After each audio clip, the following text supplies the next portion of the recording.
Many people have asked me for my take on the recent headlines coming from Paris. So I'd like to share a few words about the barbaric attacks in France. On January 7th, as you know, gunmen opened fire on an editorial meeting of a satirical magazine. Soon after, a gunman held Jewish shoppers hostage in a kosher market, killing 4 in cold blood. The tragedy that shook France shook me too. After all, I practice both Judaism and satirical comedy. I'm grateful that when I cross the line, and I cross it occasionally, I'm attacked by my fans, not by fanatics. And instead of bullets, they use guilt. Would you show this to the Rebbe? The attacks in France reminded me of how good I have it here. It's easy to be a Jewish comedian in America. I wish that were so in other parts of the world. So, especially in light of the tragedy, I feel it's my responsibility to keep doing what I do, to use humor to help people ask the tough questions.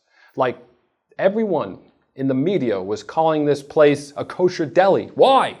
The end of the standoff at the kosher deli. 4 died in the kosher deli. In the kosher delicatessen. You know, just because it's a place with Jews and food doesn't mean it's a deli. It's a supermarket. We have those too, you know. And why did they hire a blues brother to translate for Netanyahu at this extremely serious memorial rally in Paris? Maybe Craigslist is not the best resource to find a translator for such an event. And don't get me started on the Israeli paper Hamavasar. How can you with a straight face airbrush out Chancellor Angela Merkel? She is the head of one of the most powerful nations in the world. Not to mention, well, she was actually there. For some reason, I bet the White House wishes they could airbrush President Obama into that picture. I'm blessed that I can ask these questions out loud.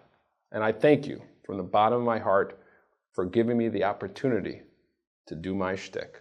I'm Mendy Pellin, and here's what's Jewin'.